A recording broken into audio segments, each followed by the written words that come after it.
Fala, meu amigo concurseiro, bem-vindos a mais um vídeo do canal. Hoje, para a gente responder mais uma bateria de questões, nesse caso, um simulado intensivo com questões voltadas às carreiras policiais. Então, para você que está se preparando para o concurso da Polícia Militar, Polícia Penal, Polícia Civil, nós vamos desdobrar várias questões desse tema aqui. Então, prepara o teu material e vamos lá começar. LAN é uma rede de computadores geralmente restrita a um único ambiente físico, como um escritório ou uma escola, permitindo a comunicação entre dispositivos locais. Então, pessoal, um dos conceitos para redes de computadores é, de fato, a terminação, o termo LAN. Então, uma LAN, que significa Local Area Network ou rede local, é um tipo de rede de computadores que conecta dispositivos dentro de uma área geográfica limitada, como, por exemplo, casa, escritório, escola. Então, veja que dentro aqui das suas principais características é, de fato, uma área restrita. Cobre espaços pequenos, como uma sala ou escritório. Então, veja que o enunciado fala exatamente sobre essa característica de uma rede LAN. Portanto, gabarito certo. No Windows 11, o recurso histórico da área de transferência permite ao usuário. Então, o que é a área de transferência do Windows? Eu vou copiar alguns trechos aqui dessa questão. Então, selecionei e copiei esse trecho. Vou selecionar e copiar esse trecho, Ctrl C. Vou copiar esse trecho, Ctrl C. Então, a partir desse momento, eu tenho essas informações armazenadas temporariamente na área de transferência do Windows, que inclusive você consegue acessar por meio do atalho tecla do logotipo do Windows mais a letra V. Então vou pressionar aqui Windows mais tecla V. Veja que apareceu aqui a área de transferência e eu tenho a possibilidade agora, veja, de acessar todas as informações que eu copiei anteriormente. Então, aqui eu tenho um histórico de algumas informações que foram copiadas. E eu posso adicionar essas informações em um documento do Word, em um documento do Excel. Então, para isso é que serve a área de transferência. Então, retornando aqui para as nossas alternativas, veja o que diz a letra A. Então, o histórico da área de transferência permite ao usuário visualizar e reutilizar múltiplos itens copiados anteriormente. Veja que eu tenho acesso àquele histórico, aquelas informações foram copiadas anteriormente e agora eu posso colar em outros arquivos. Então, gabarito, letra A. Quanto aos principais aplicativos do Windows 10, analise as afirmativas abaixo. Item 1. As notas autoadesivas são um aplicativo do Windows 10 que permite criar lembretes na tela do computador com cores e tamanhos diferentes. Item correto, tá? Inclusive, você consegue visualizar isso aqui, ó. Na nossa tela, eu vou digitar aqui notas autoadesivas. Então, veja aqui o programa, o aplicativo, e aqui eu consigo criar as minhas notas. Então, de fato, item correto. Item 2, a calculadora é um aplicativo do Windows 10 que permite realizar diversos cálculos matemáticos, além de conversões de unidades e de moedas. Item também correto, a calculadora de fato tem essas funcionalidades. Então, gabarito da nossa questão, as duas afirmativas são verdadeiras. Gabarito, letra A. Um tipo de fraude que ocorre na internet denomina-se phishing, que possui como característica. Então, nós vimos em uma questão anterior que a fraude por meio de phishing se trata de técnicas de engenharia social, onde a pessoa ali se passa por uma entidade e ela traz ali uma ideia de credibilidade. Então, a pessoa que deseja obter informações de terceiros por meio fraudulento se passa por essa entidade. Então, envia um e-mail com links para você fazer ali o fornecimento de informações sensíveis como logins. Então, vale uma atenção aqui, tá? A fraude por meio de phishing não se trata de um vírus ou um malware, um programa. Se trata de uma técnica que a pessoa aplica para ludibriar terceiros. Então, cuidado com questões que afirmem que o phishing é um vírus, porque não é. Então, sabendo agora dessas informações, veja o que é que diz a letra E. A característica do phishing é o envio de mensagem com conteúdo do tipo alarmante ou falso, visando comprometer a credibilidade de entidades citadas envolvidas na mensagem. Então veja o que diz a alternativa D. O recebimento de uma mensagem não solicitada, simulando uma instituição conhecida que visa induzir o destinatário a fornecer dados pessoais. Então, isso aqui, de fato, é a característica de uma atuação, de uma fraude por meio de phishing, técnicas de engenharia social. Então, gabarito, letra D. No editor de texto Word, foi digitado um parágrafo conforme mostrado a seguir. Então, esse parágrafo foi digitado. Posteriormente, deu-se um duplo clique no meio da palavra microcomputador e, a seguir, clicou-se sobre o botão itálico. Como resultado, o que foi que aconteceu aqui? Então, eu vou pegar o trecho aqui para a gente aplicar dentro do programa.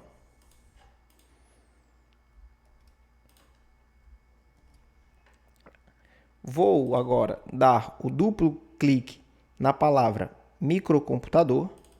Veja que a palavra foi selecionada. Em seguida, vou clicar sobre o ícone de formatação itálico. E aqui agora a formatação foi aplicada apenas na palavra selecionada.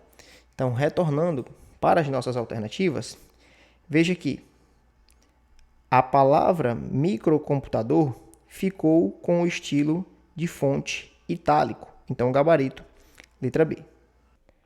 Considerando a configuração básica de um microcomputador, há um tipo de memória que é instalada entre a CPU e a chamada memória principal. A capacidade desse tipo de memória é normalmente bem menor do que a capacidade da memória principal. O tipo de memória descrito corresponde à memória. Então, aqui nós estamos diante da memória cache, gabarito letra C. Essa memória é uma memória presente no processador e é responsável por armazenar as informações já processadas pelo processador, pela unidade lógica e aritmética. Por quê? Quando você decidir executar essa informação novamente, por exemplo, abrir esse programa, o processador já vai buscar essa informação internamente, fazendo com que esse programa seja carregado de forma mais rápida. Então, gabarito, letra C. Em um computador com o Windows 10, um usuário vê o seguinte conteúdo dentro da pasta temp a partir do explorador de arquivos, onde uma configuração foi feita na pasta 2023. Então, essa pasta aqui recebeu uma configuração específica e perceba que há uma diferença para o ícone da pasta 2022. Ao abrir a janela de linha de comando e digitar dir na mesma pasta, ou seja, a pasta temp, a pasta 2023, apesar de existir, você está vendo ela aqui, então ela existe, não é exibida como apresentado a seguir. Então, aqui foi digitado o comando e os arquivos que estão dentro dessa pasta foram listados. Veja, a pasta 2022 e o relatório XLSX, mas não há a presença da pasta 2023. Isso indica que essa pasta 2023 ela está oculta. Foi aplicada uma configuração para ocultar essa pasta. Então, olhando aqui para as alternativas, o gabarito, Letra E. Ana fez o backup dos arquivos de trabalho dos dias pares do seu computador utilizando uma mídia removível, que pode ser aqui um pendrive, um HD externo, por meio dos comandos copiar e colar do sistema operacional. Nesse caso, ela utilizou o backup do tipo. Então, os arquivos estão inicialmente armazenados no computador e Ana vai fazer esse backup para uma mídia removível, que pode ser um pendrive ou pode ser um HD externo, por exemplo. Então, ela está copiando os arquivos aqui do computador, que estão armazenados localmente, e colando na mídia removível. Então, ela está fazendo um backup do tipo cópia. Item D, gabarito da nossa questão. Em relação ao LibreOffice Writer, a tecla de atalho para utilizar o recurso funções corresponde à tecla F2. Então, mais uma vez, aqui dentro do aplicativo, pressionando a tecla F2, veja que aqui em cima ativou-se a barra de fórmulas. Então, o gabarito da nossa questão está errado. Por meio da tecla F2, você ativa a barra de fórmulas e não o recurso funções. Então, F2 ativa a barra de fórmulas.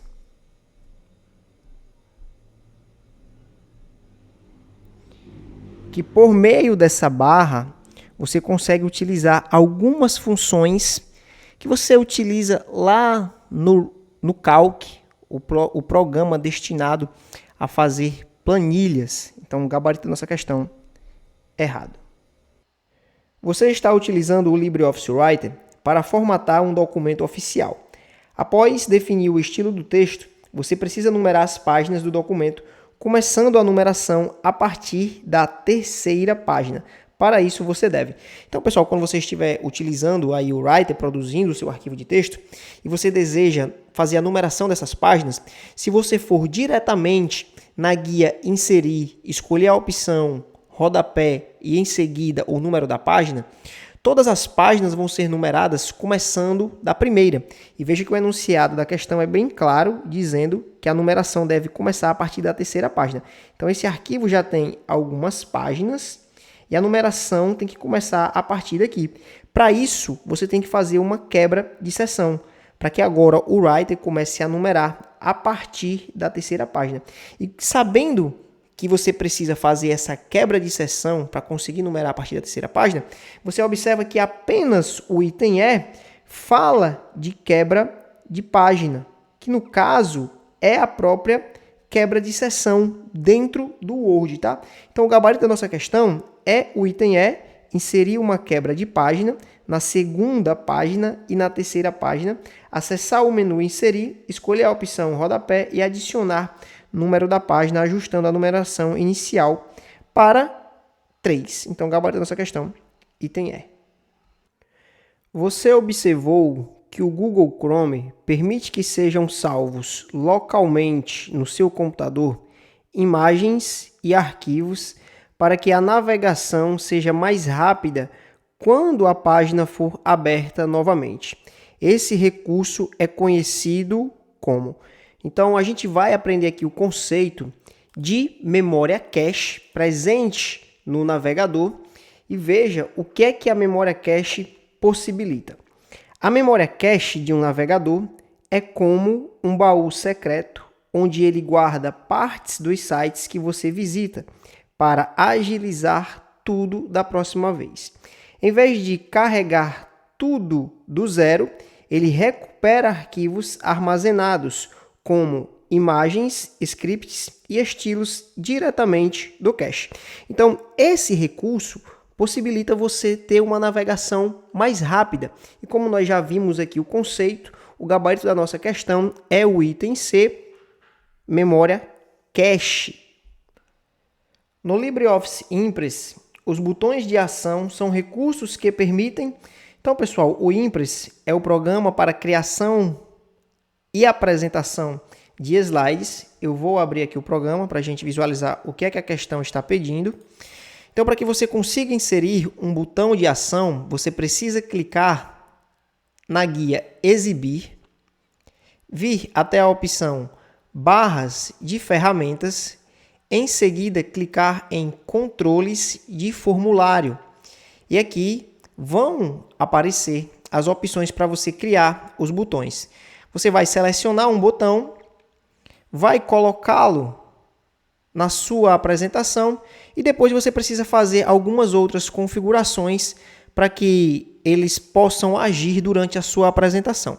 Mas aqui a gente já consegue responder a questão. Retornando para as nossas alternativas, por meio dos botões de ação, é possível você criar hiperlinks e navegação interativa durante a apresentação, porque você pode fazer ali as configurações naqueles botões para ter justamente uma interação com alguns recursos durante a sua apresentação. Então, o gabarito da nossa questão, letra D. Deseja-se, em um documento editado no Word, mudar a aparência da palavra espetáculo da seguinte forma. Então, nós temos aqui, mudando dessa forma para essa forma. Considerando que a palavra espetáculo esteja selecionada, os botões de formatação de fonte que, se pressionados em sequência, produzem essa transformação são... Pessoal, há aqui uma leve formatação que você tem que ficar bem atento. Nós estamos vendo que, saindo dessa primeira forma, como se encontra aqui a palavra, você tem uma formatação taxada, certo? Só que há também uma formatação de itálico. É pouco perceptível assim se você não prestar bem atenção. Veja aqui, ó, que, por exemplo, o S aqui na segunda forma, ele está um pouco caído, sabe? Deitadinho assim. Então aqui foi aplicada a formatação de itálico. E sabendo que foi aplicada a formatação taxada, veja que é, por sequência, uma aplicação de formatação em itálico, por meio do ícone aqui do I, e depois um taxado. Veja que são as duas formatações que foram aplicadas simultaneamente ali na palavra. Então, gabarito, letra E. Existe uma parte da internet considerada como uma internet invisível, também chamada de Deep Web. Assinale a afirmação correta relacionada com a Deep Web. A Deep Web tem sinônimo de Dark Web, não existindo diferenças entre esses termos. Item falso. A internet, nós podemos dizer que ela possui 3 camadas, sendo a camada mais superficial conhecida como Surface Web. A segunda camada, a Deep Web. E a camada mais profunda, a Dark Web.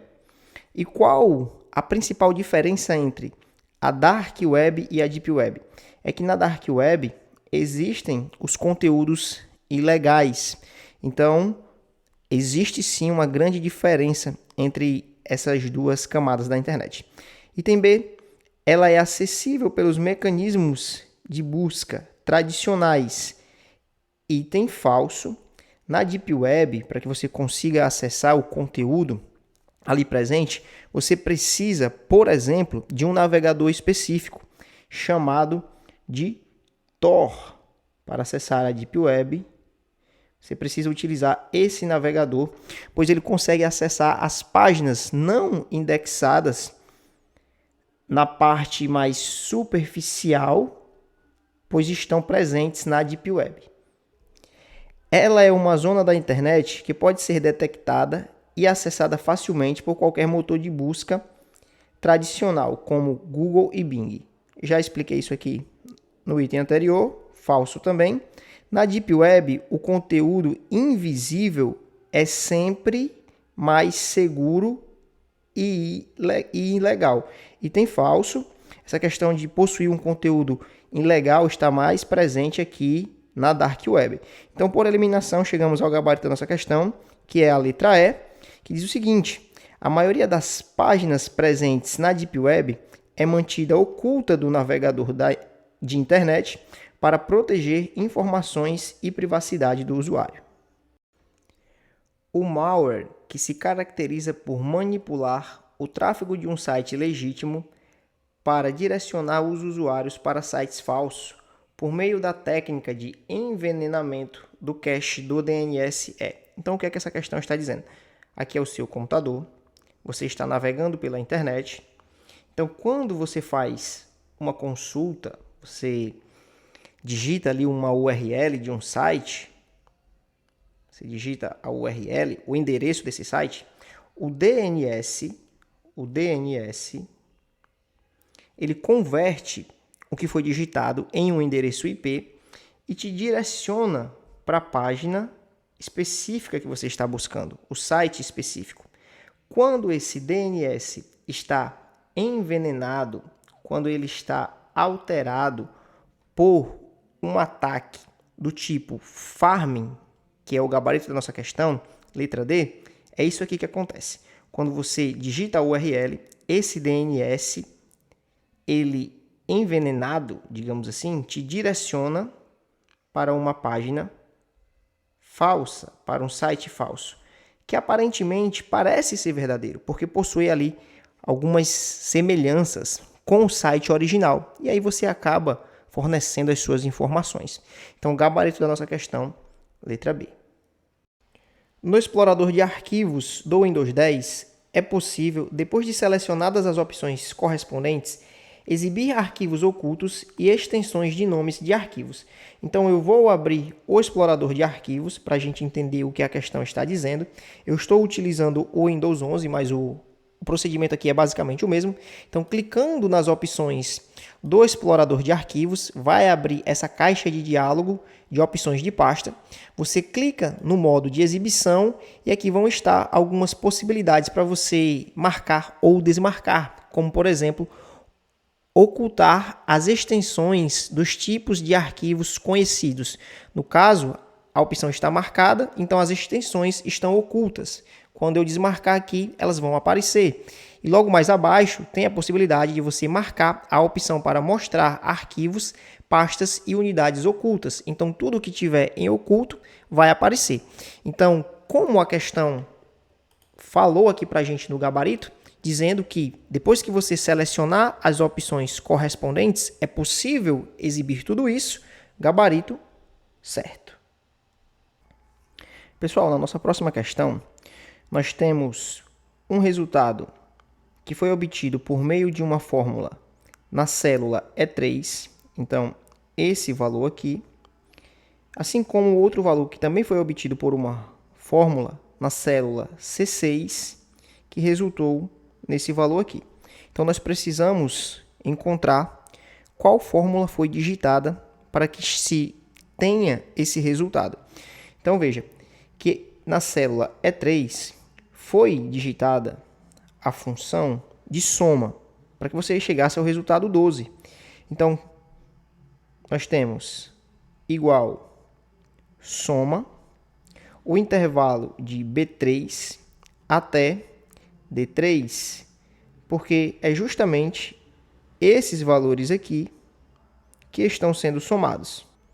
Então, essa é a função que foi digitada em E3 e em C6 foi digitada a função igual soma de C2 até C5, que é esse intervalo aqui agora. C2 até C5. Então, veja que essa construção que a gente acabou de fazer aqui, ela está presente na letra A, gabarito da nossa questão. O Microsoft Outlook é um software de gerenciamento de informações pessoais desenvolvido pela Microsoft, amplamente utilizado como cliente de e-mail. para envio de correio eletrônico.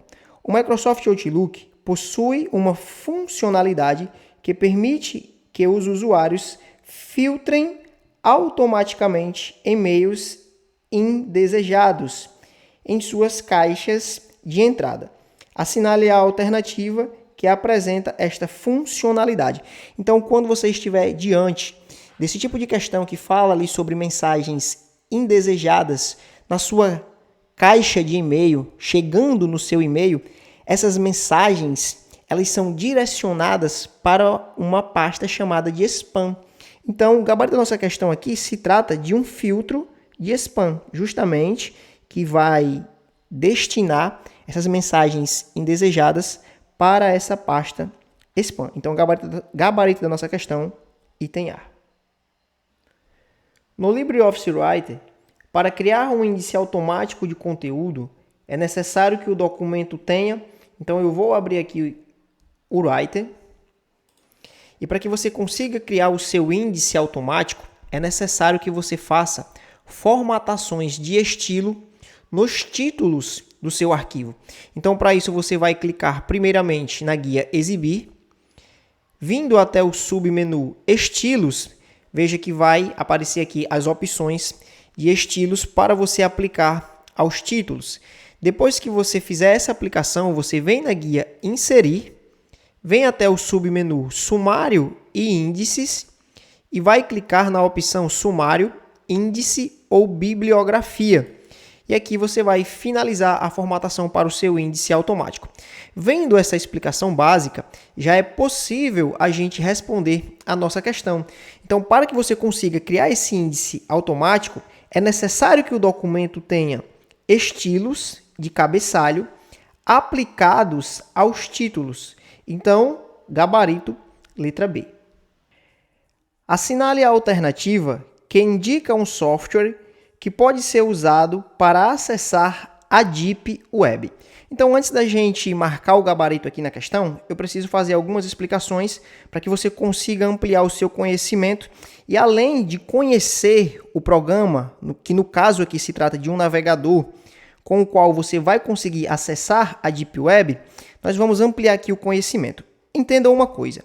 Na internet, nós temos, basicamente, 3 camadas, onde a camada mais superficial é conhecida como Surface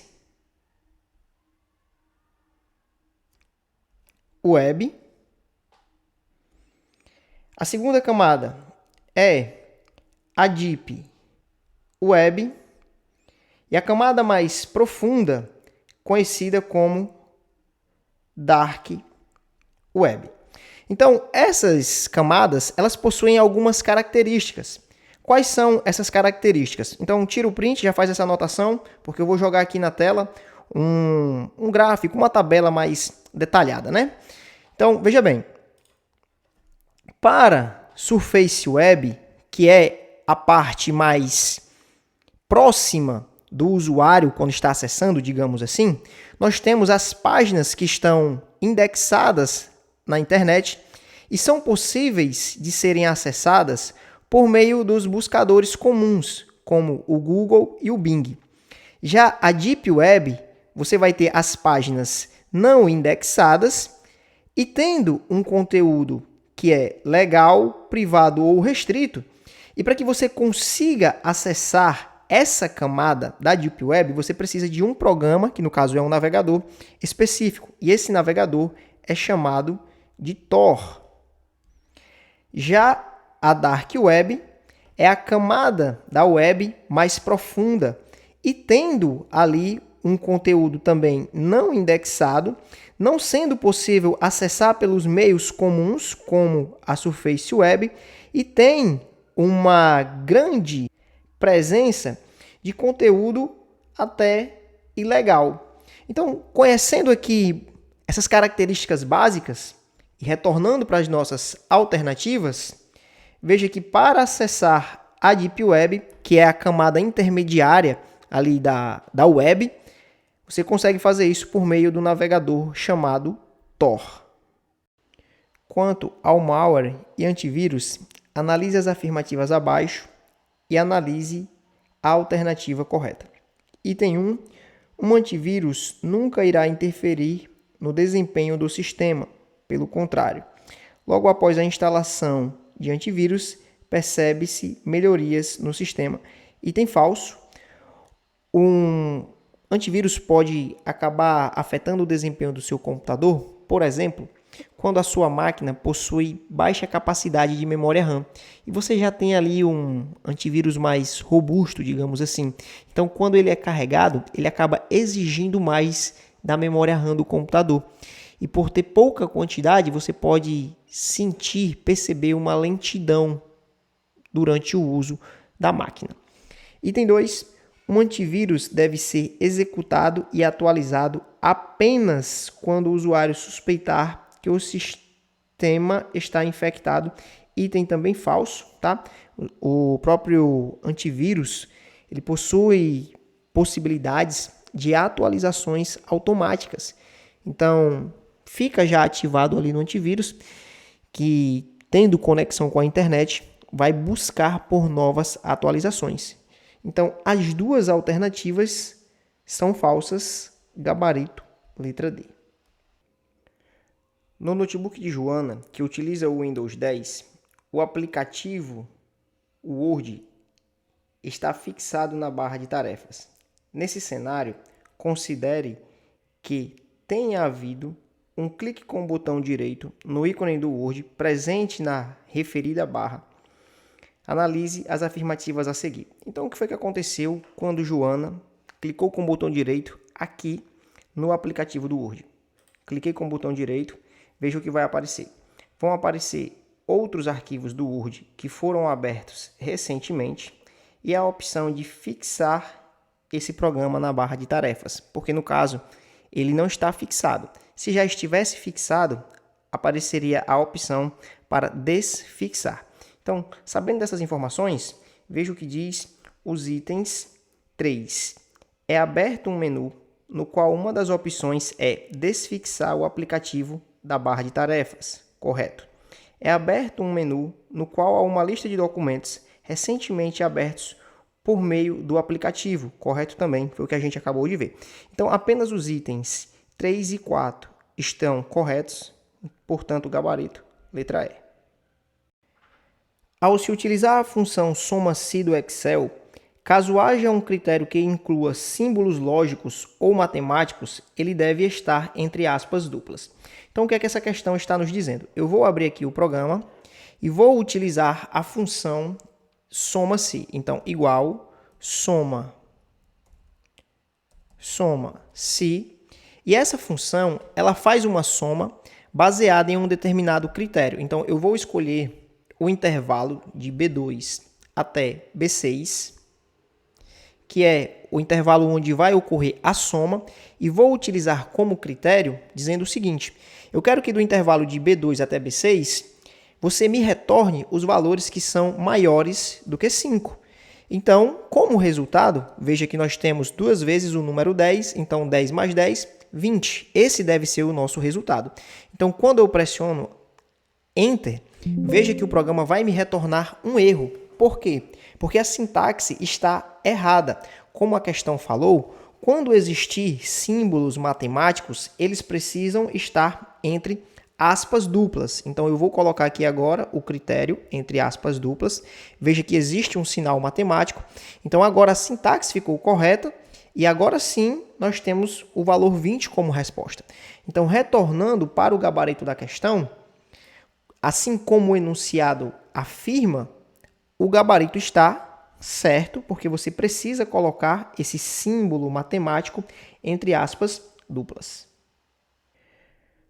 Sobre conceitos de URL, assinale a alternativa com o número da porta padrão para o protocolo HTTPS. Pessoal, uma informação muito importante, tá?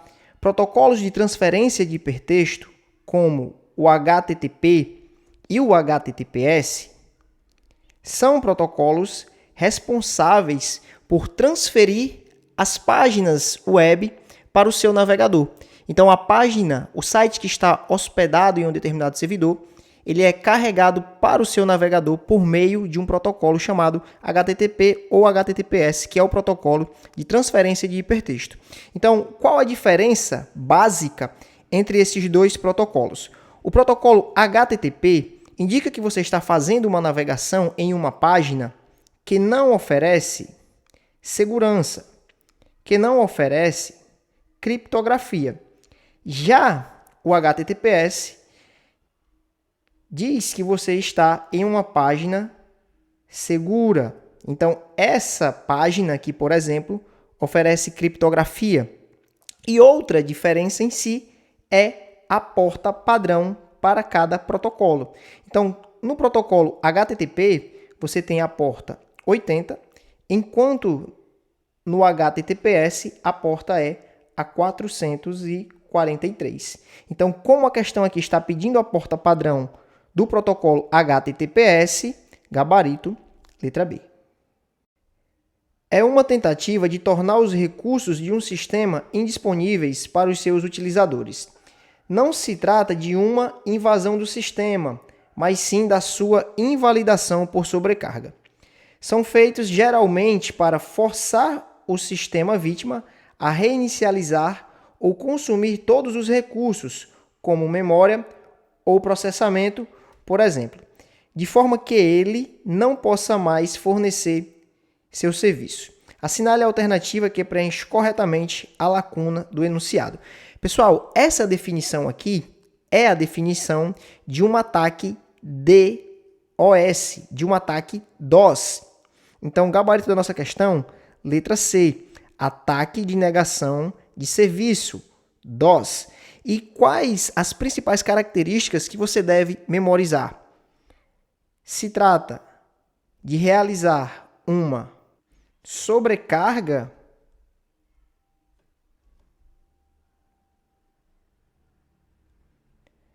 a um sistema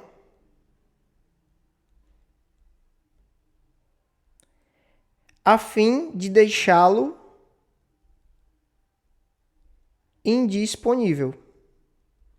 Então, lembrando dessas duas principais características, você já consegue aqui assimilar do que é que se trata o enunciado da questão. Caso seja inserida a fórmula menor na célula D6, o resultado produzido nessa célula será: o que é que faz a função menor? Ela apresenta o menor número de um intervalo de acordo com a posição especificada. Então, do intervalo de A2 até C4, então esse intervalo aqui, esse é o intervalo que nós vamos trabalhar, retorne o terceiro menor valor. Então, o primeiro menor é o 4, o segundo menor é o 5 e o terceiro menor valor é o 6. Então, portanto, gabarito, letra A. Em relação aos conceitos de segurança da informação, o conceito autenticação multifator se diferencia do considerado mais comumente como conceito da autenticação tradicional por. Então, o que é a autenticação multifator? Quando você vai fazer o login em uma determinada plataforma, acontece de você ter que digitar o e-mail e senha, e o site ainda, a plataforma, enviar para você um código, seja por e-mail, por SMS, seja necessário às vezes você fazer um reconhecimento facial. Então, no primeiro momento, você fez o login utilizando a senha e depois foi exigido uma nova forma de autenticação. Então, nesse momento, você está combinando diferentes categorias para a autenticação, ou seja, para reconhecer que, de fato, você tem todas as credenciais para acessar o que você deseja. Então, veja o que diz a letra E. Combinar diferentes categorias de fatores de autenticação. Exatamente isso. Uma autenticação por meio do seu login, uma autenticação por meio de um código de verificação. Então, está acontecendo uma combinação. Então, gabarito, letra E. Considere que um usuário de correio eletrônico escreveu uma mensagem com dois destinatários, um no campo para e outro no campo com cópia. Além disso, anexou dois arquivos à mensagem. Nesse caso, então nós temos um destinatário inserido no campo para, e esse destinatário é o principal da mensagem, e o destinatário que foi inserido no campo cópia vai participar dessa conversa, vai receber esse e-mail como um destinatário secundário. Mas os dois destinatários aqui receberão tanto a mensagem quanto os arquivos anexados. Então veja o que diz a letra C. Ambos os destinatários receberão a mensagem e os dois arquivos anexos. Então gabarito, letra C. O website dos Correios está instalado em uma máquina cujo endereço IP ele usa a porta padrão do protocolo HTTP, qual URL permite acessar corretamente a página inicial desse website. Então, pessoal, o protocolo HTTP ele utiliza a porta 80. Então, aqui nós já eliminamos a letra C, D e E, e a porta ela vai vir depois do endereço IP, vindo ali depois dos dois pontos. Então, gabarito, letra B. Vale aqui uma informação adicional. Caso esse endereço IP estivesse armazenado em uma máquina que utiliza o protocolo HTTPS, nesse caso a porta seria a 443. Então, o protocolo HTTP utiliza a porta 80, enquanto o protocolo HTTPS utiliza a porta 443. Relacione os números abaixo com as respectivas letras quanto aos principais aplicativos de correio eletrônico. Então, nós temos o Thunderbird, o Outlook e o Gmail. E o item A diz o seguinte: um dos aplicativos mais populares e utilizados para enviar e receber e-mail na internet. Eu vou deixar esse item aberto, vamos analisar o item B. Aplicativo gratuito de correio eletrônico desenvolvido pela Fundação Mozilla. Então, quando nós estamos falando do programa de correio eletrônico desenvolvido pela Mozilla, nós estamos diante do Thunderbird. Então, o número 1 recebe o item B. Software que conta com integração com Skype e o OneDrive. Então, quando nós falamos de OneDrive, nós estamos falando da ferramenta de armazenamento em nuvem da Microsoft. E o programa de correio eletrônico da Microsoft é o Outlook. Então, o número 2 recebe o item C. Então, portanto, agora, por eliminação, o item 3, o número 3 recebe o item A. Ou seja, o Gmail é considerado, de fato, um dos aplicativos mais populares quando nós estamos falando dessa questão de enviar e receber e-mails na internet. Então, essa sequência nós encontramos na letra B, gabarito da nossa questão. Vírus que cria cópias em outras unidades ou nos computadores de uma rede para executar ações maliciosas. Quando nós estamos diante de um vírus que cria cópias de si para uma propagação pela rede, nós estamos falando de worm. Esse malware é como uma porta criada a partir de um programa cuja instalação não foi autorizada pelo usuário, que explora as vulnerabilidades ali existentes e permite que terceiros tenham acesso à máquina. Então, essa característica de explorar uma vulnerabilidade e permitir que um invasor tenha acesso à máquina é uma característica do backdoor, também conhecido como porta dos fundos. Método que tenta pescar vítimas para que cliquem em links ou baixem arquivos com o objetivo de adquirir informações pessoais. Aqui nós estamos diante de técnicas de engenharia social e a esse tipo de técnica nós damos o nome de phishing. Então, gabarito da nossa questão, letra A. Essa questão merece uma atenção, tá? Apesar de que a banca tenha relacionado o termo worm como sendo um vírus, isso não é de todo modo correto. Nós temos a seguinte definição: malware, que são as pragas maliciosas, os códigos maliciosos, eles possuem alguns exemplos, como, por exemplo, o worm, que tem essa característica de criar cópias de si e fazer a propagação automática.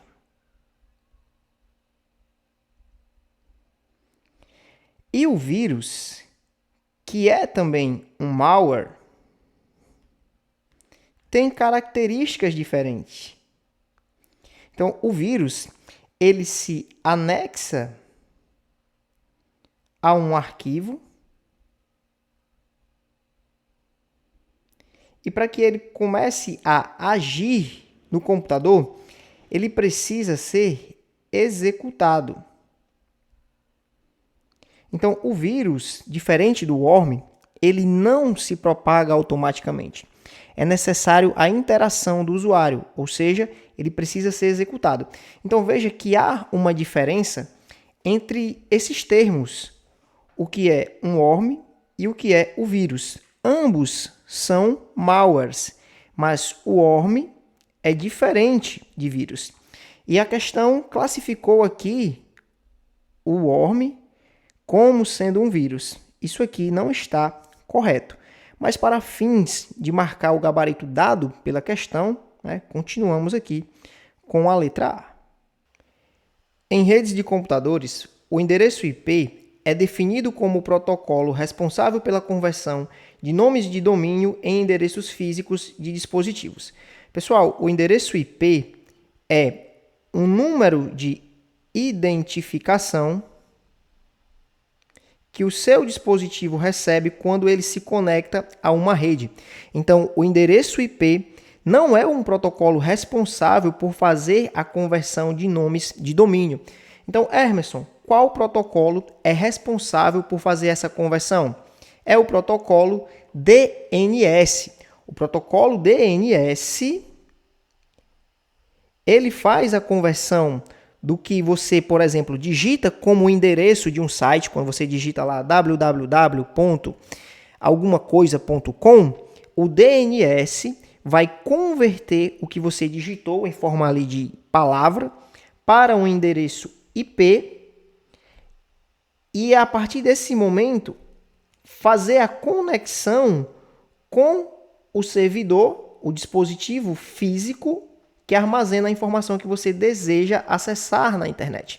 Então, gabarito errado, o protocolo responsável por essa conversão de nome de domínio em um endereço IP é o protocolo DNS.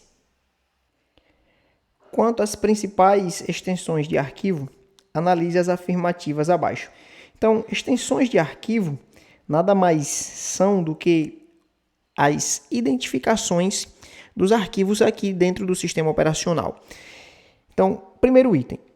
A extensão AVI é uma das mais utilizadas para arquivos de vídeo que podem ter diferentes codecs e formatos internos. Item verdadeiro. A extensão PNG é usada para arquivos de imagens que suportam transparência e compressão sem perdas. Item também correto. A extensão .txt é usada para arquivos simples de texto criados pelo bloco de notas no Windows. Item também correto. Então, todos os itens estão de fato apresentando conceitos corretos. Inclusive, vale a pena você anotar aí essas extensões. E o gabarito da nossa questão, item D, todos os itens aqui são verdadeiros. No trabalho, um colega questiona qual das seguintes opções seria uma característica pertinente a um software livre. A resposta correta para essa pergunta é: então, uma das principais vantagens do software livre é a possibilidade de se fazer personalizações.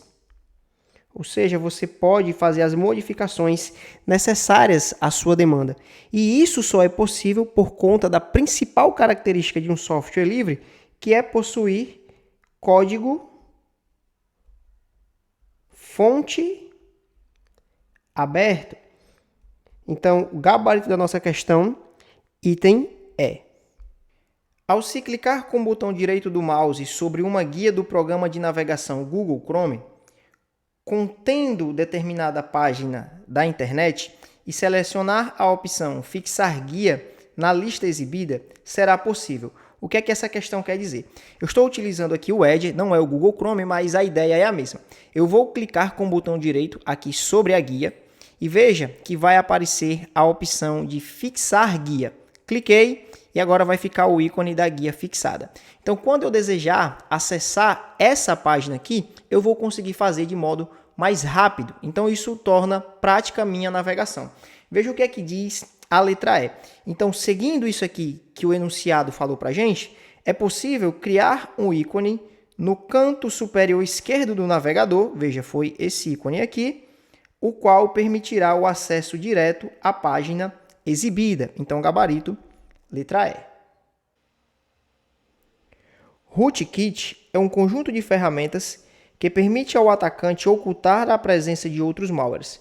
Contudo, sua principal fragilidade é a facilidade de ser detectado. Então, pessoal, rootkit é um malware que possui um conjunto de ferramentas destinadas a trazer alguns problemas para o seu sistema operacional, para a sua máquina. Então, uma das suas principais características é a dificuldade de ser detectado. Ele é tão ardiloso que chega a iniciar primeiramente do que o próprio antivírus. Então, quando você inicia a máquina e o sistema operacional está sendo carregado e as ferramentas de proteção vão iniciar a sua varredura, vão iniciar ali os seus procedimentos de segurança, o rootkit já iniciou faz tempo. Então, por exemplo, ele desativa até o próprio antivírus. Então, isso dificulta a sua detecção por parte dessas ferramentas de segurança. Então, gabarito errado. No armazenamento de dados em nuvem, a escalabilidade de recursos pode ser automática conforme a demanda. Então, pessoal, escalabilidade em serviço de armazenamento em nuvem é a possibilidade de um sistema aumentar ou diminuir os recursos que são oferecidos de forma automática, assim esse sistema esteja programado para isso. Então você pode estar utilizando um determinado tipo de armazenamento em nuvem em que você precisa de mais memória para armazenamento dos seus arquivos.